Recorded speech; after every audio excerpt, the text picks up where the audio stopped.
यह व्यतीत आज जिलार विकास प्राय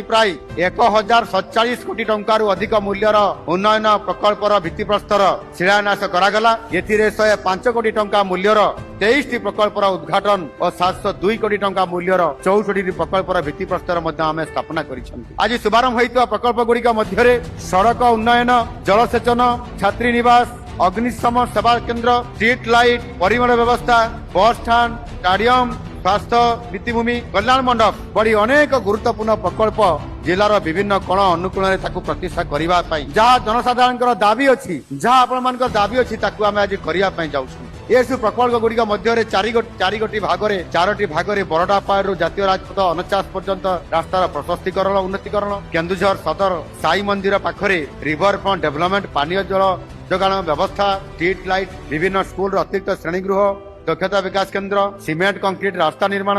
अन्य सड़क निर्माण प्रकल्प, मार्केट कम्प्लेक्स, सौर चालित पानीय जल जोगाण इत्यादि ये नुआ प्रकल्प गुड़िक जो गुड़िक 119 गुरुत्वपूर्ण प्रोजेक्ट अच्छी एवं 240 कोटी टंका खूब शीघ्र कार्यक्रम आरंभ होगा जाऊँगी। आज मुझे घोषणा कर ये प्रकल्प गुड़िक आगामी दिन में जिलावासी मौलिक सेवा जोगाई देवा जिलार भित्तिभूमि को आहरी सुदृढ़ कर।